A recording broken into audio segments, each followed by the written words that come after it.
예, 모닝 브리핑 방송 시작하겠습니다. 키워드 정리해보면 주말에 미증시가 고용지표 예상치 상회했지만 지수는 선전했고요. 그리고 코스닥은 11주 연속 상승에 도전하게 됩니다. 이번 주 플러스로 마감하면 사상 최초의 기록이 되는 거고, 삼성전자 잠정 실적 발표 앞두고 있는 상태죠. 그 전후에서 삼성전자 주가가 지난주는 빠졌는데 이번 주엔 돌리게 되는지, 그리고 코스닥에서는 제약, 2차전지, 반도체가 좀 종목들 안에서 순환하는 그런 형태가 되고 있거든요. 그래서 이런 내용들을 설명드리도록 하겠습니다. 우선 주말에 이제 미국의 고용지표는 예상했던 것보다 강했죠. 비농업 일자리 예상보다 높았고, 다음에 실업률도 예상보다 이제 낮게 나왔고, 시간당 임금도 예상치보다 좀 높게 나오는 그런 모습을 좀 보였는데, 다만 이제 세 방목으로 보면 경기하고 조금 영향을 덜 타는 부분들, 뭐 사교육이라든가, 그다음에 헬스케어라든가 보건 쪽이라든가 아니면 정보고용 쪽에서 비중을 많이 차지해서 생각했던 것보다 숫자상 나온 것보다는 그렇게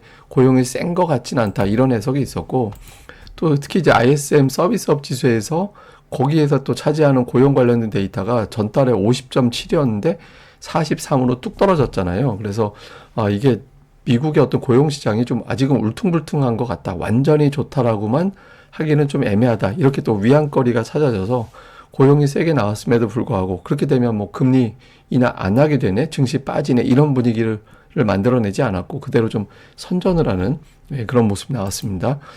그리고 이제 종목들별로 보면 애플이라든가 뭐 테슬라, 뭐 엔비디아 이런 등등의 어떤 뉴스들이 있었죠. 애플은 폭스콘에서 이제 수요 둔화 우려된다라는 뉴스가 있었고, 테슬라는 이제 리콜 이슈 있었는데, 저 정확하게 얘기하면 리콜은 아니에요. 그러니까 소프트웨어 업그레이드하는 형식이라 공장으로 들어가는 건 아닌데 어쨌든 이제 리콜 보도가 있었고, 또 엔비디아 같은 경우는 2년 동안 1,000억 달러 현금 창출할 것 같다, 이런 등등의 뉴스가 나왔거든요. 근데 애플의 주가가 별로 안 좋죠. 계속해서 흘러내리는데 중요한 고비가 170, 한 6, 7달러 정도 되는 51선, 그러니까 51선, 201선, 201선 부근에서는 좀 튕겨 올리는 그런 어떤 흐름을 좀 보였었는데, 애플이 중요한 지선으로 와 있거든요. 그래서 이번 주에 애플이 튕겨 올라가느냐, 다음에 이제 엔비디아는 51선까지 내려가지도 않고 튕겨서 올라갔거든요. 그래서 좀 미국에서 빅테크주들이 어느 정도 빠질 만큼 빠진 거 아니냐, 그러니까 이런 어떤 기대감도 지수가 플러스로 마감하는데 영향을 줬습니다. 그래서 주말에 넘어온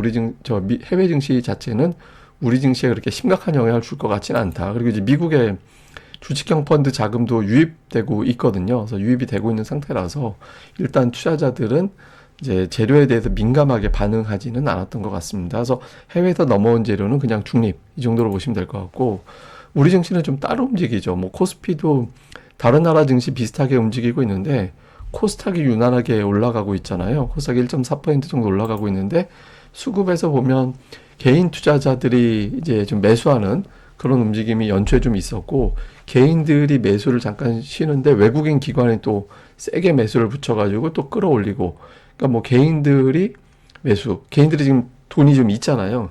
연말에 매도한 것 때문에. 그래서 개인들이 힘을 발휘할 수 있는 데다가 지난 금요일 같은 경우는 외국인하고 기관, 사실 저 매수 자금의 대부분 다 에코프로비엠이긴 한데 어쨌든 외국인 기관이 붙어주면서 지수를 끌어올리고 있죠. 그런데 끌어올릴 수 있는 힘은 조금 더 있긴 합니다. 왜냐하면 이제 예탁금인데, 예탁금이 원래 월말, 월초, 연말, 연초에는 변화가 크거든요. 그러니까 이게 액면 그대로 이게 예탁금이 증가했다 이렇게 액면 그대로 받아들이긴 좀 애매하긴 한데, 근데 어쨌든 저점 대비는 증가돼 있는 건 사실이잖아요. 예, 저점 대비 증가돼 있는 상태다 보니까 개인 투자자들이 어느 정도 매수할 수 있는 힘은 좀 있죠. 그래서 며칠 정도, 지속성은 어려워도 며칠 정도는 개인들의 힘으로 지수를 받쳐내거나 또는 이제 종목 장세를 만들 수 있는 힘은 있거든요. 그래서 코스닥은 지수는 어떻게 될지 조금 더 봐야겠지만 어쨌든 종목 장세는 1월 내내 좀 지속될 가능성이 있다, 이렇게 이제 봐야 될 것 같습니다. 그리고 종목들도 잘 보면 제약주가 이제 금리가 다시 올라가면서 이제 제약주 올라가던 게 좀 흔들거리긴 하지만 2차 전지가 그것도 제약주 쉬니까 올라가고 있잖아요. 처음에 2차 전지 제일 셌던 건 엔캠이었거든요. 11월 이후에 이제 계속 올라가서 엔캠이 제일 강했다가 최근에 LNF도 꾸역꾸역 올라가는 모습을 보였다가 지난 금요일 같은 경우는 에코프로비엠이 또 힘있게 올라갔잖아요. 그래서 제약이 약할 때 이제 2차 전지가 또 지수를 방어하는, 또 올리는 그런 역할을 하고 있고, 또 반도체도 보면 큰 줄기로 보면 반도체는 그냥 꾸역꾸역 올라가고 있어요, 계속. 예, 뭐 지난 금요일에는 좀 약보합으로 끝나긴 했지만 반도체는 종목 바꿔가면서 그러니까 HBM에서 온 디바이스로 갔다가 또 다른 종목으로 갔다가 이렇게 안에서 종목 바꿔가면서 지수 자체를 끌어올리는 그런 흐름이 나오고 있거든요. 그래서 코스닥에서 시가총액 빅3 사실 지금은 2차 전지가 압도적이긴 한데 어쨌든 시가총액 굳이 이제 빅3로 잡자면 제약, 2차 전지, 반도체잖아요. 근데 이 종목군 엔터도 좀 물론 있고 근데 엔터도 지난주에 살짝 살아나는 움직임이 있었습니다만 어쨌든 이제 코스닥은 종목들이 순환하면서 다른 거 빠지면 다른 게 올라가는 그런 구도가 나오고 있어서 지금은 이런 업종뿐만 아니라 제가 설명드린 업종 이외에도 개별적인 종목 장세가 나오고 있으니까 코스닥 종목 장세에 지금은 집중하는 게 조금 더 현실적이지 않나 이렇게 이제 봐야 될 것 같습니다. 근데 이제 반면에 코스피는 그러니까 수급 부담이 있죠. 그러니까 이게 이제 그 10월 이후에 외국인 투자자들의 선물, 기관의 코스피 매매, 코스피 지수 자체를 비교한 차트인데 외국인 선물하고 기관의 코스피 매매는 어느 정도 또 붙어갈 수밖에 없거든요. 왜냐하면 외국인이 선물 샀다 팔았다 하는 거에 따라서 기관들의 어떤 금융투자 같은 경우 매매도 영향을 받으니까. 근데 거의 좀 경로가 비슷하게 가는 경향이 있잖아요. 그러니까 한마디로 외국인 선물 매도가 들 나오고 기관들의 어떤 매도가 좀 멈춰줘야 이제 코스피가 이제 다시 돌아설 수 있다라는 거라서 이제 당분간 이제 코스피 지수는 외국인들이 뭐 드라마틱하게 지금 선물을 다시 매수한다 하더라도 매수할 수 있는 여력이 또 아주 큰 건 아니거든요. 한 2, 3만 계약 정도? 예, 그 정도밖에 없어서 이제 사실 코스피는 엄밀하게 보면은 삼성전자가 멱살 잡아 올리지 않는 한 변동성은 조금 더 이어질 가능성은 있다. 이제 이렇게 또 열어놓고 보는 게 합리적이지 않나 이렇게 봐야 될 것 같습니다. 그래서 이제 정리를 좀 해보면 지금 달러 인덱스와 금리가 올라 있는데 외국인들이 어쨌든 1월에 계속 매수하고 있거든요. 이제 어쨌든 매수 기준을 유지하고 있죠. 그러니까 외국인들이 계속해서 버텨줄 거냐, 그리고 버텨주면서 삼성전자 매수할 거냐. 이번 주 같은 경우는 또 만기일도 있는 주간이잖아요. 근데 그런 거 신경 쓰지 않고 따박따박 매수해준다면 지수를 아래쪽으로 크게 때리긴 어렵겠구나. 이렇게 이제 볼 수 있겠죠. 그래서 요 기조 중요하고, 다음에 코스닥이 이번 주에 만약에 플러스가 나면 코스닥이 생긴 이래 11주 연속 상승이 제가 알기로는 없거든요. 새로운 기록에 세우게 되는 거죠. 근데 이게 이제 어쨌든 최소한 크게 빠지지만 않으면 코스닥의 종목 장세는 계속 이어진다라는 게 되기 때문에 코스닥의 종목 장세를 적극적으로 좀 활용해 볼 필요가 있고요. 그 다음에 이제 잠정 실적 발표가 이번 주에 나올 텐데 삼성전자가 원래 실적 발표 때가 딱 되면 그때 전후부터 매도를 시작하는 기관들의 움직임이 덜어 있거든요. 그래서 이번 주에 외국인들이 삼성전자 잡아주지 않으면 조금 더 고전했다가 올라올 수도 있습니다. 그래서 삼성전자가 어떤 실적 발표 앞둔 상태에서 이제 밀어 올릴 수 있는 정도의 수급이 만들어지게 되는지, 이게 이제 코스피 지수가 지난주 금요일에 21선에서 튕겼거든요. 21선에서 막아내느냐, 아니면 이제 2500포인트 초반까지 갔다 와야 되느냐, 요걸 좀 가늠하는 데이터가 되겠죠.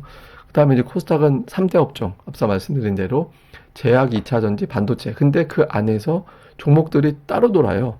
예, 그러니까 한마디로 지금 업종 장세라기보다는 이제 개별 종목 장세거든요. 그래서 종목 장세에서 이제 좀 상대적으로 시장 대비 강하고 양봉을 잘 뽑아내는 그런 종목들을 자꾸 좀 찾아내는, 그리고 올라갔다 잠깐 쉬었다 다시 튕겨 올라가는 종목들이 있거든요. 그래서 그런 것들을 잘 찾아보는 그런 대응이 필요할 것 같습니다.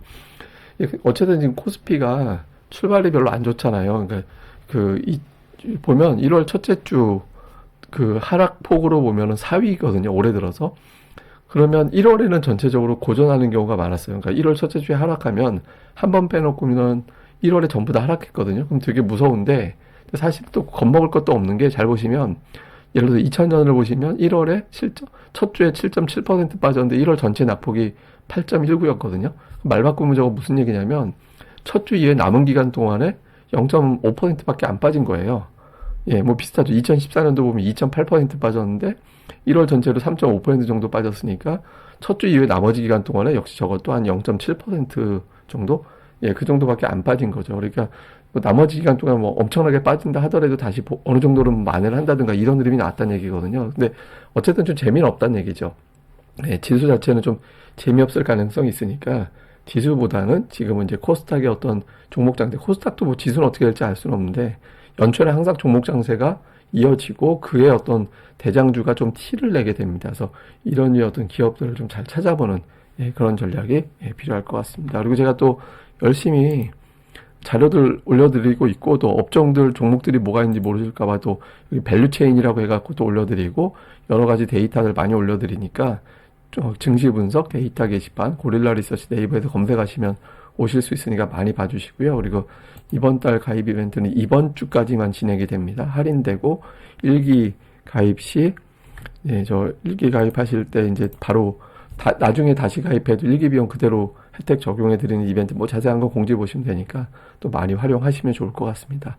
예, 어쨌든 이번 한 주 또 잘 보내시고요. 저는 또 다음 방송에서 뵙겠습니다. 이 방송 좋아요와 구독하기 많이 부탁드립니다.